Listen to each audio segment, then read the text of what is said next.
Hi, I'm Lon Shaver, president at Silvercorp Metals.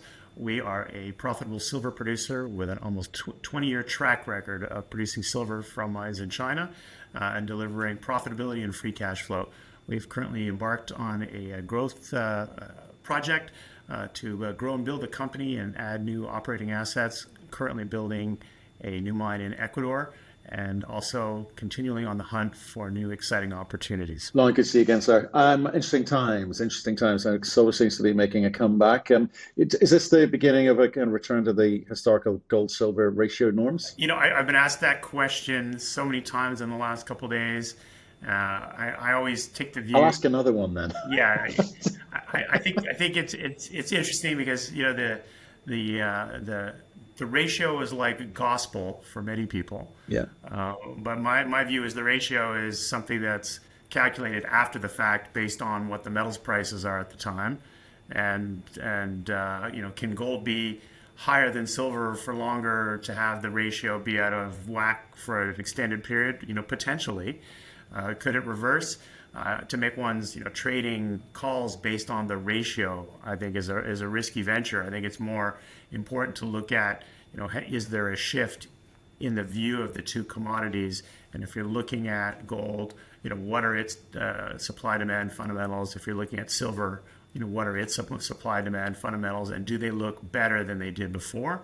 And we would argue yes, and I think the market agrees with us there. And I mean, is your view basically stick to what you can control, and the rest will take care of itself? Well, I think that's largely it, and I think our view is we've been able to be profitable at much lower silver prices, but now that we've hit into this band, we're trading in that $35-$36 range, and I think most people would argue there's sort of a new paradigm that we're unlikely to see, prices trade below 30, and it's more likely that we see them, touch 40. That just is good news for a company like Silvercorp, where our all-in sustaining cost was just over $12 to produce an ounce of silver last year. Right. I mean, it's a funny thing, isn't it? You kind of want to see the price move positively because your margins increase significantly, but at the same time it then kind of brings a whole slew of companies into that fundability range, and they will bring supply into market, and that kind of floods the market. So is there a kind of sort of happy medium for companies, producers at the moment? Yeah, I think on your comments, I would argue the supply that gets brought into the market is stocks, not necessarily silver. So I think the higher prices might bring out more shares, but not necessarily. Initially, right? Yeah, But at some I think point it comes it into the comes back market. to do those projects, and this touches on another issue. Do those projects have good technical merit?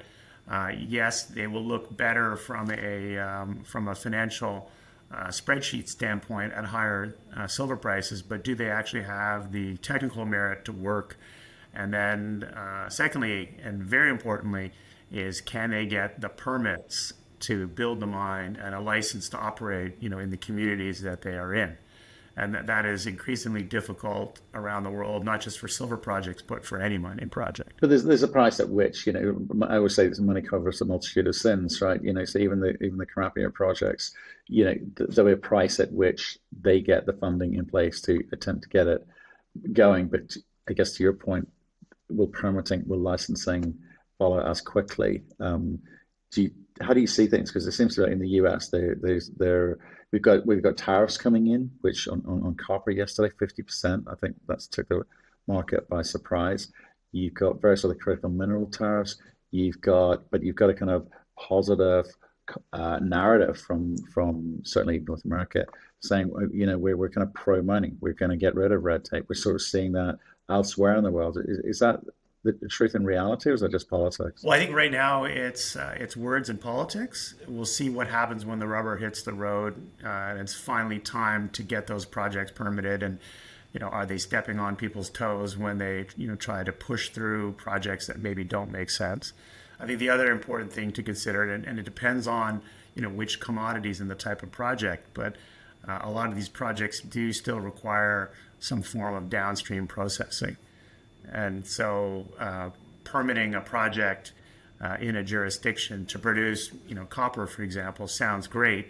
But if the product is a copper concentrate and it has to go offshore to be processed, then you're not really helping that domestic supply of that commodity. Right. And what are the other kind of structural challenges that these companies may face? Well, I think that's a key one, and I think that's a key one that the regulators don't understand is that a copper project doesn't produce finished copper in most cases.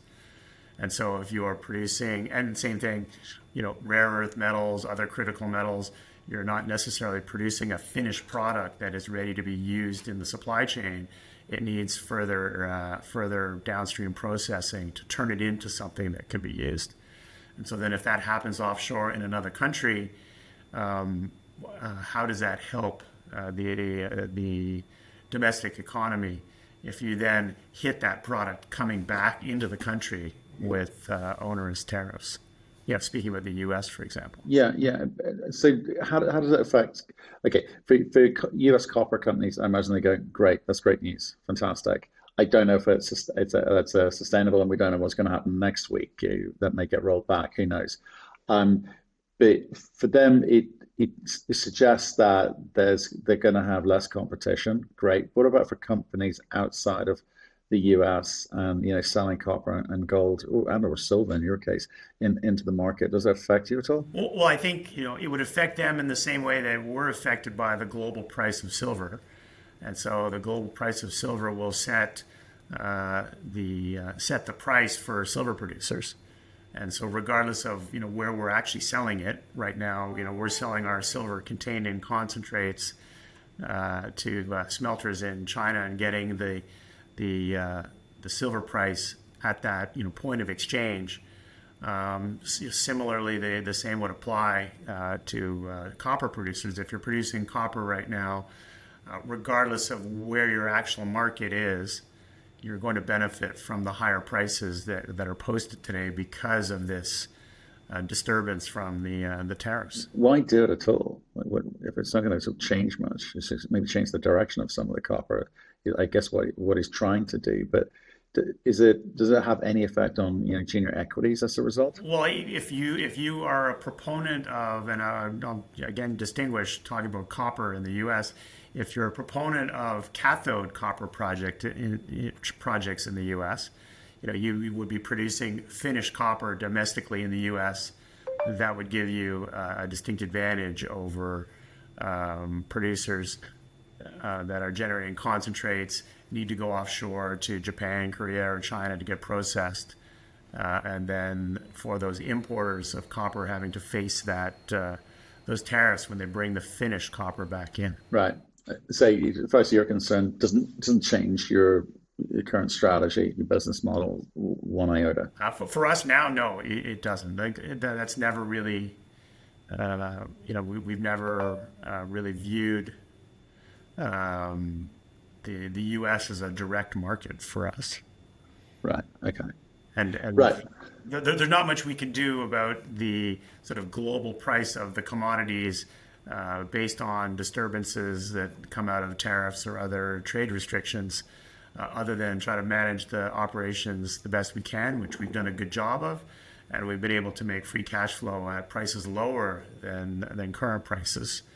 So that is something that we'll continue to do. Okay, just to bring a bit more sort of structure into the conversation, my fault.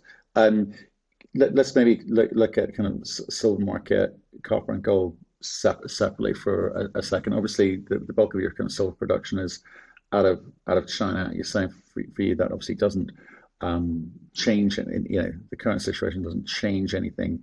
You can sell silver wherever. You're not worried about tariffs. You're not worried about any kind of, I guess, adversarial type commentary from the US in terms of sales. Yeah, I mean, we'd only be worried about tariffs the same way that a Peruvian miner producing concentrates would look and say, what's the global price of silver as a result of economic activity being hampered by tariffs?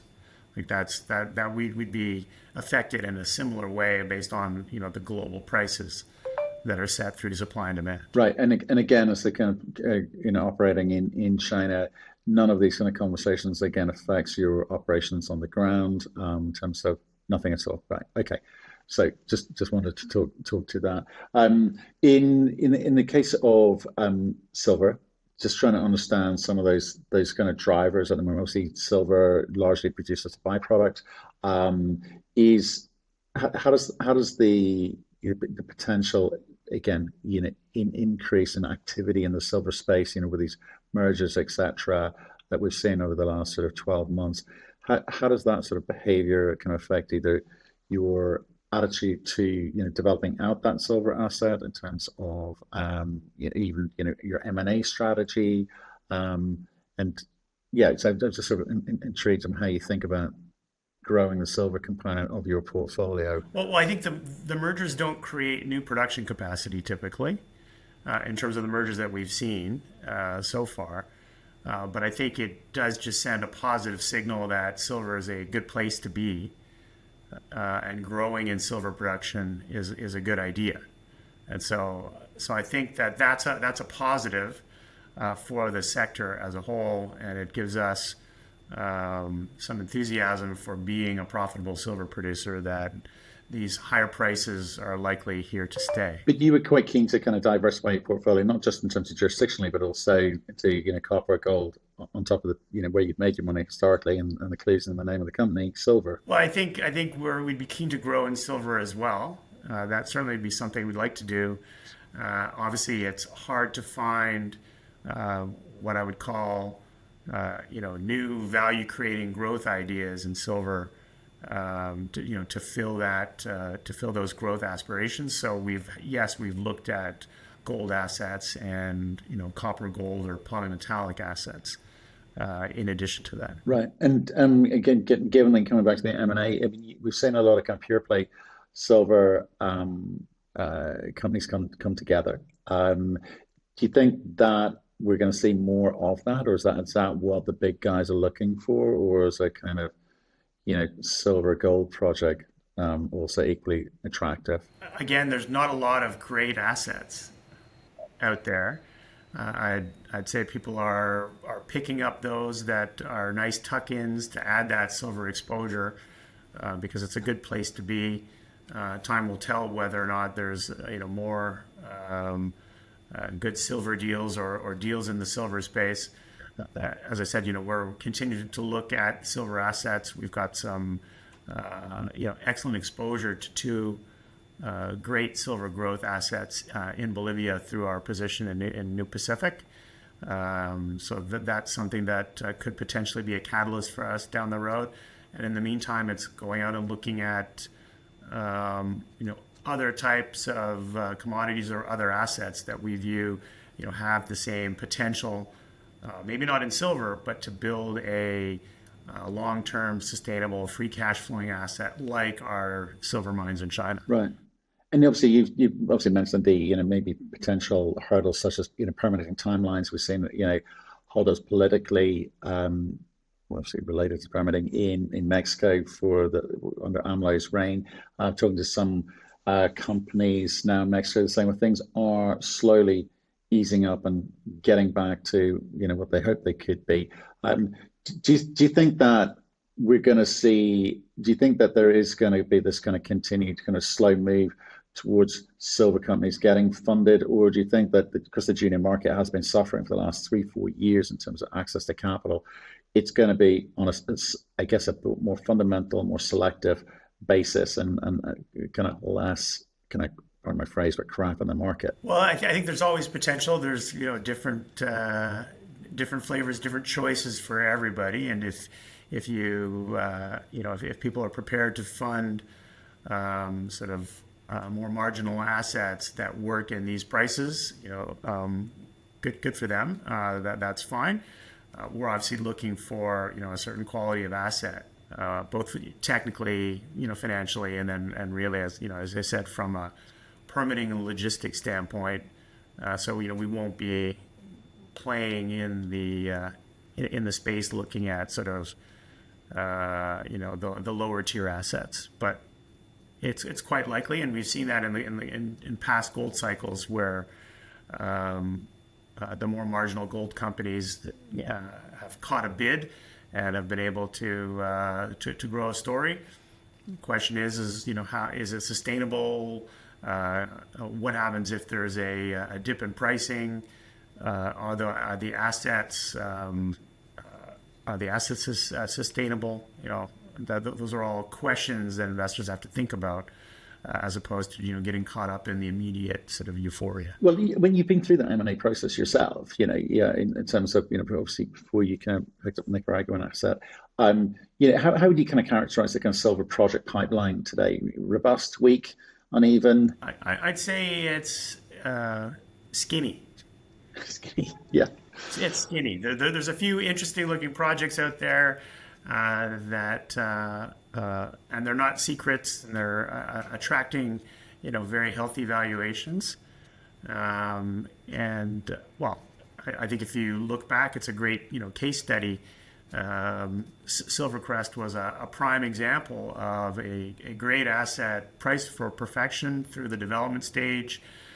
Didn't attract a transaction during that period. Basically had to go about to build it themselves, which they did very successfully, brought it on stream. And then a few years later, when it's a proven producer, generating cash flows, it becomes part of a takeover.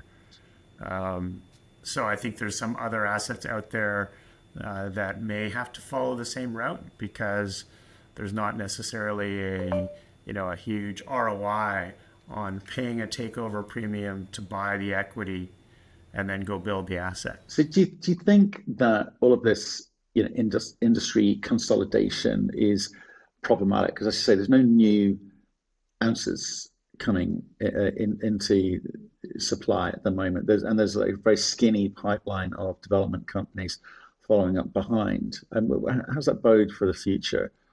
I think that second part. I think that second part is the problem. The first part isn't really a problem, because I think consolidation and becoming bigger companies with greater scale, that's what our objective is. That's our game plan. And if you have any hope to attract more generalist investors to the mining sector, it's going to be from having larger scale, multi-asset, multi-jurisdiction companies that are producing in aggregate greater revenues, greater cash flows, and greater earnings. So I don't think that the M&A side of it is a problem. Obviously, growing new assets is the problem for the industry.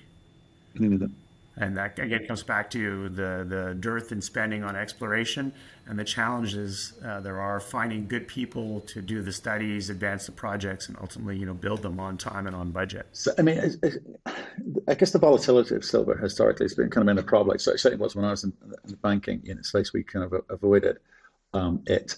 But if you're trying to work out what the kind of today's investor looking at the kind of disconnect between silver fundamentals and its kind of financial market behavior, ETF flows and futures, etc.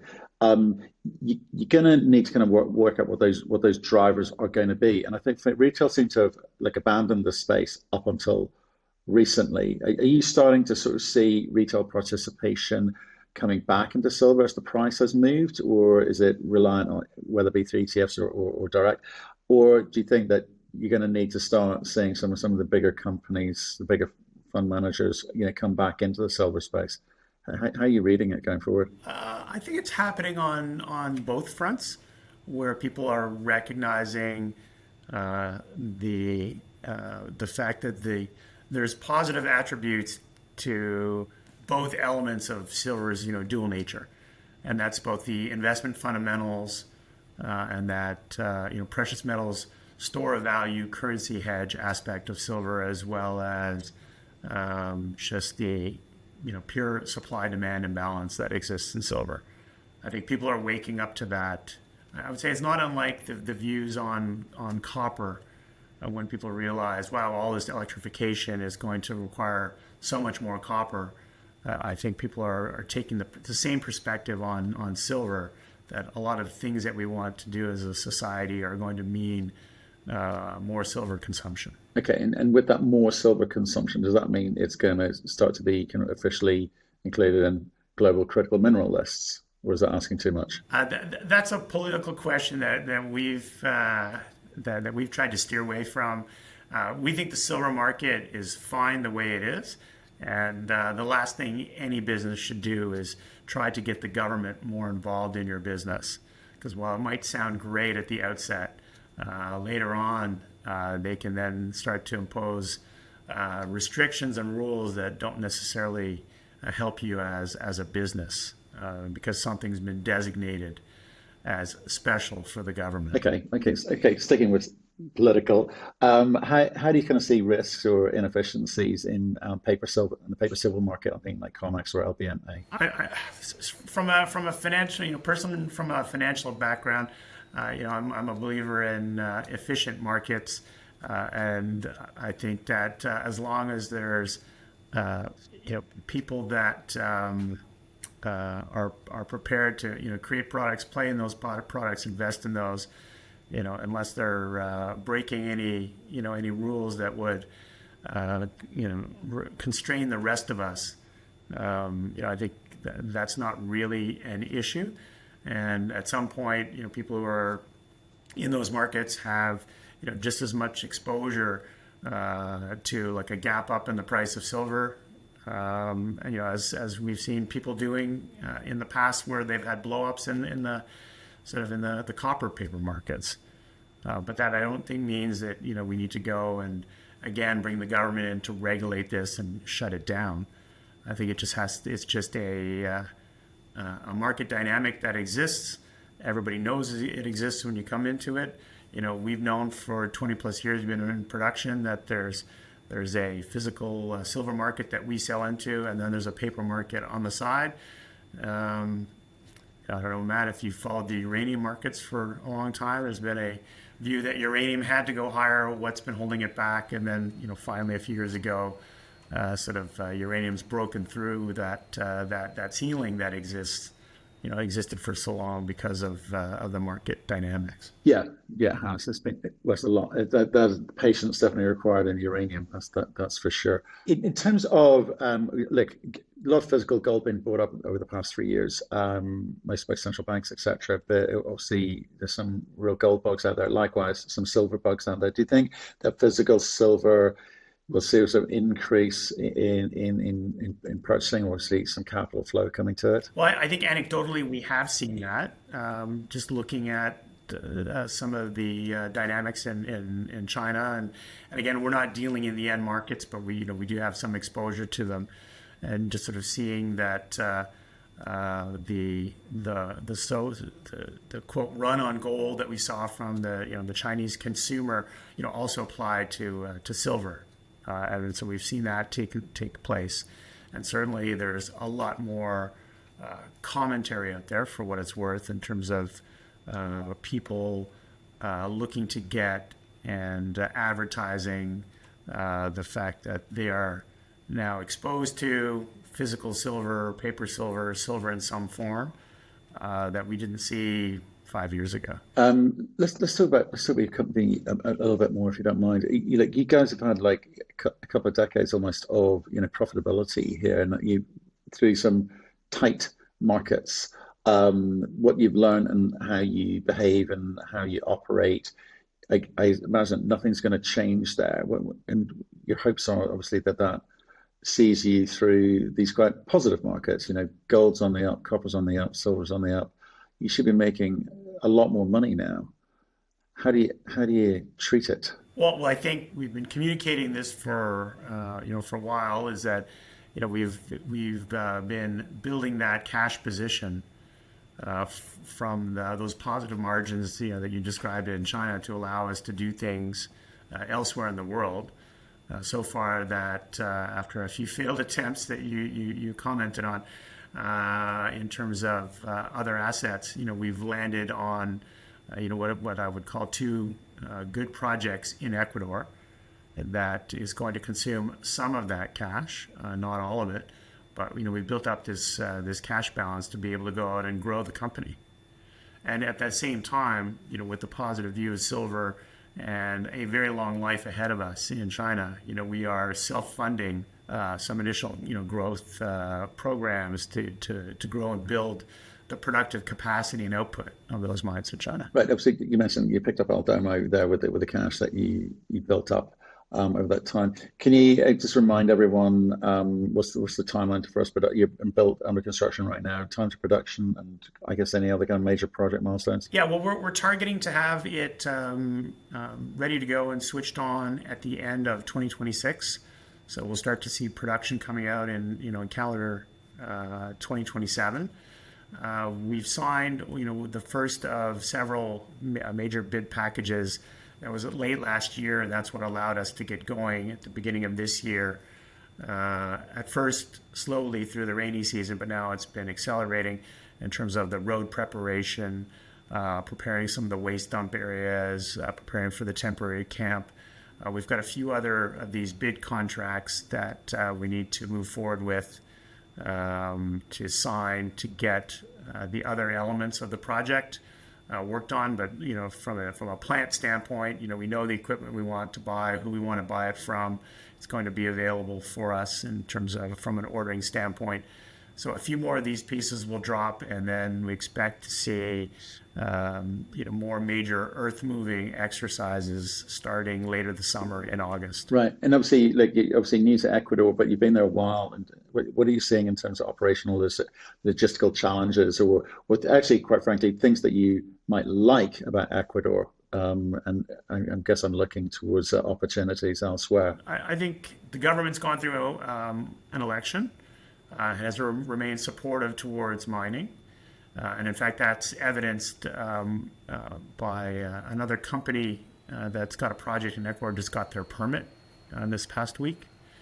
So I'm not sure you're familiar with that, but it's just showing that the process is following the prescribed steps, and so it's showing that the country is open for business and is moving ahead. I'd say there's always challenges, going into a new environment and getting, used to the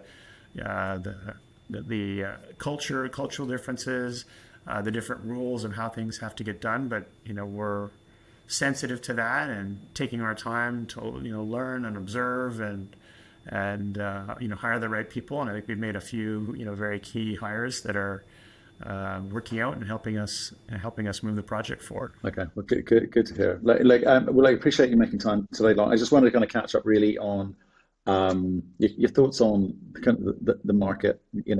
How we should interpret it, how we should read it. And it kind of feels to me that we should just stick to our knitting and look for good companies with good fundamentals. And management teams will kind of see their way through whatever the market throws at us. And whatever tariffs get thrown at us by Mr. Trump. Appreciate your time. Thank you. Thanks, Matt. Always a pleasure.